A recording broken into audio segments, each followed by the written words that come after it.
Okay, let's have a look at these markets. This is the pound yen. We've engulfed yesterday's price action, but we're sitting on this 76.4% fib, and the daily 50 EMA just.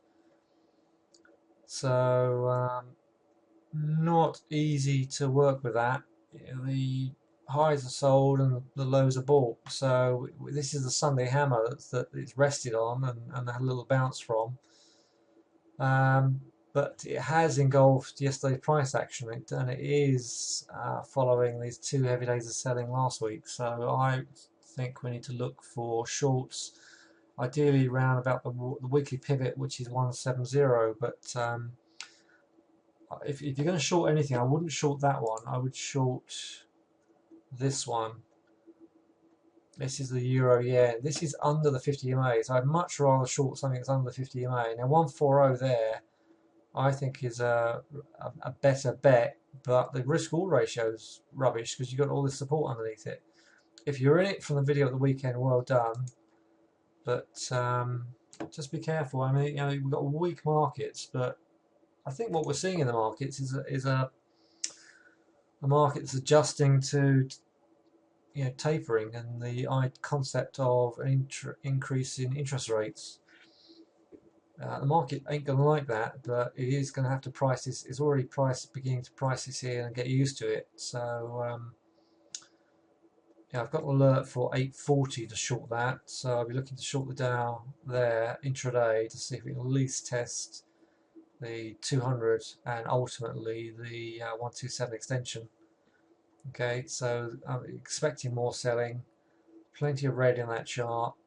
Any pullbacks are to be shorted. Unfortunately, it just took 2 days to work for that one.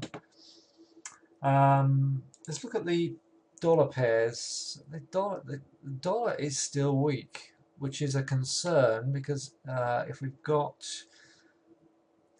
the markets dropping and the dollar still dropping, that is convergent, which is not normal.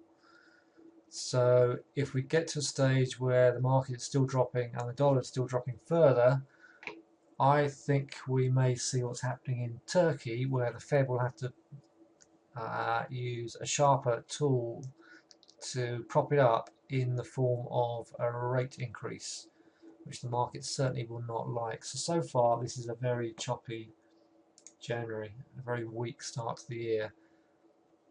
That's the US dollar yen, this is the US dollar CAD.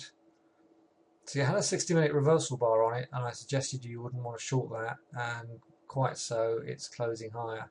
And look at this daily reversal bar here. Not all reversal bars work. This worked for a couple of days. Worked into overnight. Worked into Monday morning to generate about 100 points, or not even that, I think, and then quietly reversed. One of the better charts out there is gold. I think if you're not in gold, you might want to consider buying 1260 because that is looking good. It's holding the trend line, major support, 50 EMA. We're going to 1300, so don't load your boots up with that because the risk-all ratio is now not brilliant if you haven't got this support. But despite that, the Aussie US is not great. The Aussie US is in a clear downtrend. Any pullbacks getting bought. This is major weekly resistance, which is sold today. So that one is not a goer. So look at oil. Oil is stuck between the 50 and the 200. That looks a bit of a spinning top. I think that's overcooked, and I think this could fall back, and any pullback to that level there would be a buy. I'm tracing the grains. This is why I'm not getting interested in the grains yet, or at least certainly not to the long side. That was beans, that was wheat. They are just not holding. That's in a range. And cotton stuck. Rough rice stuck in a range. And where are we? Lumber. Sideways to weak. Quick look at some key stocks, and we've got, let me think, VG is still not doing it. Lovely reversal bar up there. I wish I got in this because that's a beauty, absolute beauty. That's a 30% drop so far. Premier Foods is really holding up. I don't want to get involved with that yet. I want that to drop further.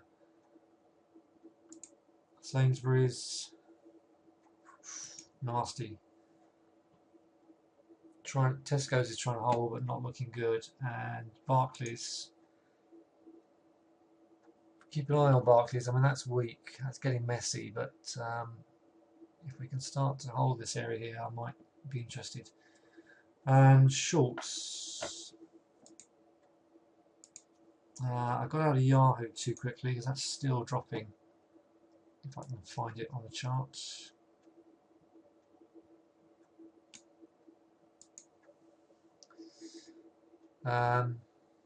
35.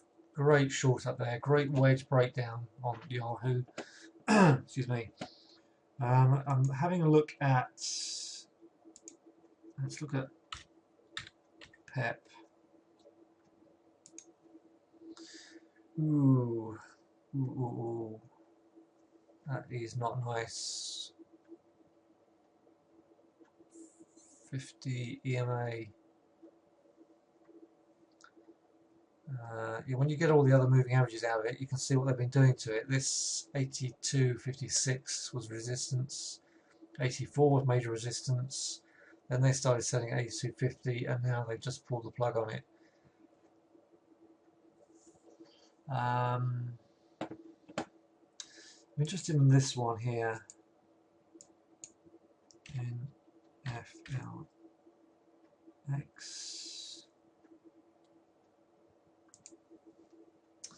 I think this Netflix is very vulnerable up here, and another lower close, I will get short this one. I think that if this closes the gap, I don't even think that could stop.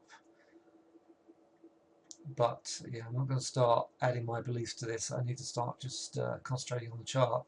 But NFLX is on my watch list.